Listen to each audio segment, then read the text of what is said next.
Tonight, somewhere in the world, a man is standing in front of a glass case, staring at a watch he cannot afford. He does the math in his head. He checks his phone. He tells himself he'll wait for a sale, but the sale never comes. Not this month, not this year, not ever. Because the real answer is far stranger than a pricing strategy. Rolex has built an entire empire on a single ruthless refusal. The refusal to ever, under any circumstance, discount. Think about that for a second. Every other industry on Earth bends. Airlines drop fares the night before a flight. Car dealerships knock thousands off before the model year ends. Even diamonds go on sale. But a steel Rolex Submariner, a watch made of the same stainless steel as a kitchen sink, will cost you more than retail, not less, the moment you try to buy one secondhand. How does that happen? How does a company make a product more valuable after it leaves the factory? To understand it, you have to go back to a German-born watchmaker named Hans Wilsdorf, who founded Rolex in London in 1905. Wilsdorf wasn't obsessed with movements or gears. He was obsessed with something rarer: trust. In the early 1900s, wristwatches were considered fragile and unreliable. Pocket watches were the standard for anyone serious about timekeeping. Wilsdorf made a bet that the world was about to change, and that whoever could prove a wristwatch was accurate and waterproof would own the future. In 1927, he found his proof. A young English swimmer named Mercedes Gleitze attempted to cross the English Channel wearing a Rolex oyster around her neck. She failed the swim, but the watch didn't fail. It kept perfect time after more than 10 hours in cold seawater. Wilsdorf didn't sell watches after that. He sold certainty. That single idea, certainty, is the whole business model. And certainty cannot be discounted. The moment you put a Rolex on sale, you are telling the world it might not be worth the price you originally quoted. You are admitting doubt. And doubt is the one thing luxury cannot survive. This is where an economist named Thorstein Veblen becomes useful. In 1899, Veblen wrote about a strange category of goods that break the basic law of economics. Normally, when a price goes up, people buy less of something. But for a small category of goods, the opposite happens. The higher the price climbs, the more desirable the object becomes. Economists now call these Veblen goods, named after him. A Veblen good isn't valuable because of what it does. It's valuable because of what it signals. And signals only work if they're scarce, consistent, and expensive to fake. Rolex understood this instinctively, decades before anyone had the vocabulary for it. So the company built its entire operation around protecting the signal, not maximizing short-term sales. Here's what that actually looks like inside the business. Rolex manufactures far fewer watches than global demand requires. Estimates suggest the company produces around 1 million watches a year. Compare that to the number of people worldwide who could pay for one, and you get permanent engineered scarcity. Authorized dealers keep waitlists years long for the most popular models, like the Daytona or the GMT Master. You cannot simply walk in and buy one. You have to wait, prove loyalty, sometimes buy other pieces first, just to earn the right to be offered the watch you actually want. Notice what that does to your brain. The moment something is hard to get, you don't question whether you want it. You just want it more. Now compare that to a company built on the opposite philosophy. Fossil, a mass-market watch brand, floods department stores with inventory and slashes prices every single holiday season. Fossil watches are perfectly fine. Some are even well-designed. But nobody lines up outside a store for one, and nobody resells a Fossil watch for double what they paid. The difference isn't quality. Rolex movements are excellent, but so are movements from Omega, Tudor, and half a dozen other Swiss manufacturers at lower prices. The difference is discipline. Rolex has never once, in over a century, run a public sale. This discipline creates something economists call a secondary market premium, and it's the real engine behind Rolex's power. Because Rolex refuses to discount at retail, and because supply is deliberately kept below demand, watches trade on the resale market for more than their original sticker price.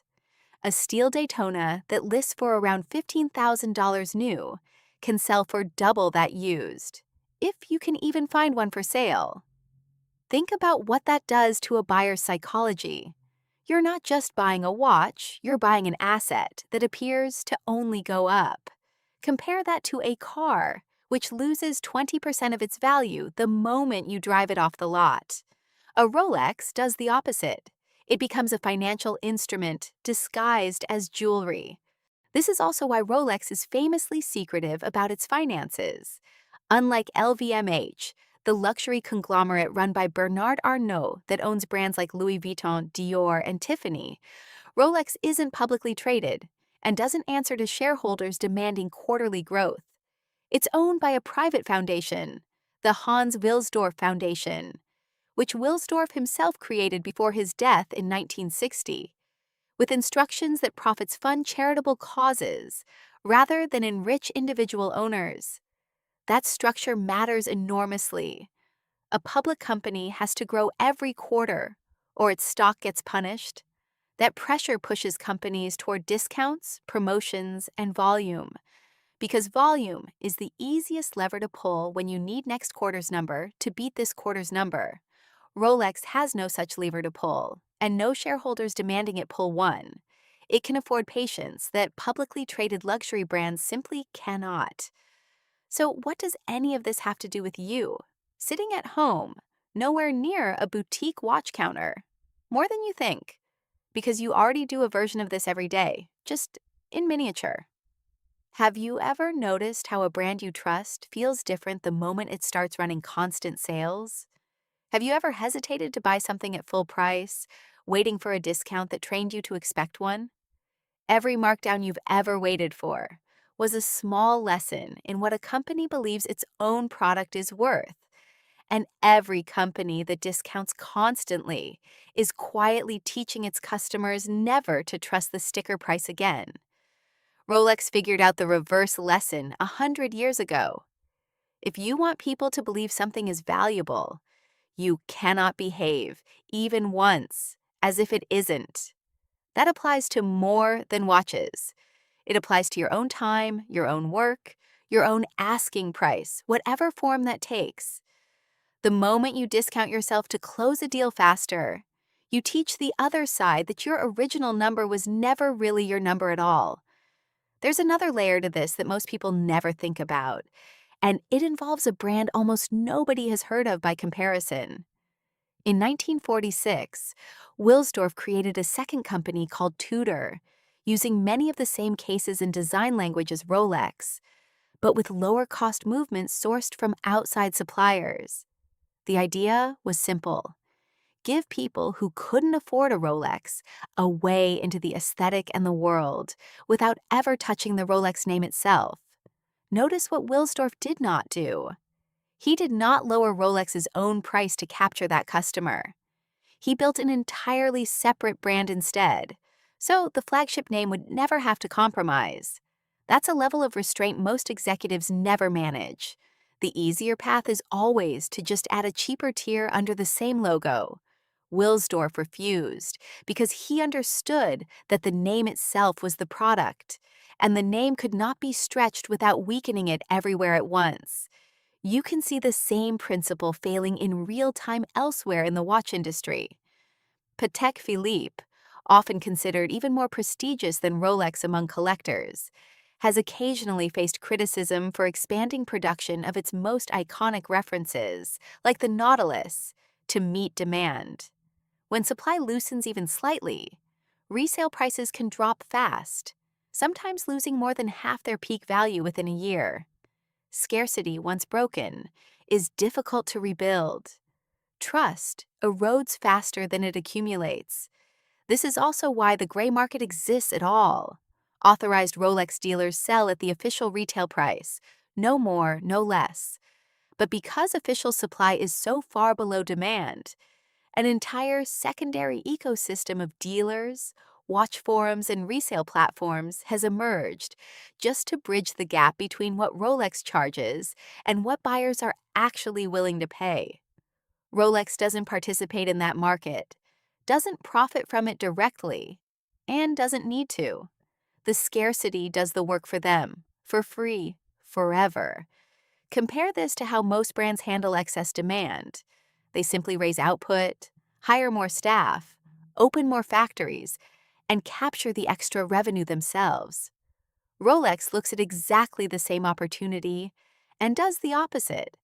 It leaves money on the table on purpose, because the alternative, flooding the market with supply, would quietly kill the very reason people wanted the watch in the first place. That's the part people miss when they call Rolex's strategy simple. It isn't cautious. It's aggressive, just aimed in a direction most companies are too impatient to consider. Every quarter Rolex doesn't chase is a quarter it protects 100 years of restraint from being undone by one bad decision. So tonight, when you check your bank balance and feel whatever you feel, remember the man staring into that glass case. He isn't waiting for a sale. He's been trained, the same way you have, to believe that the things worth having are the things that never bend.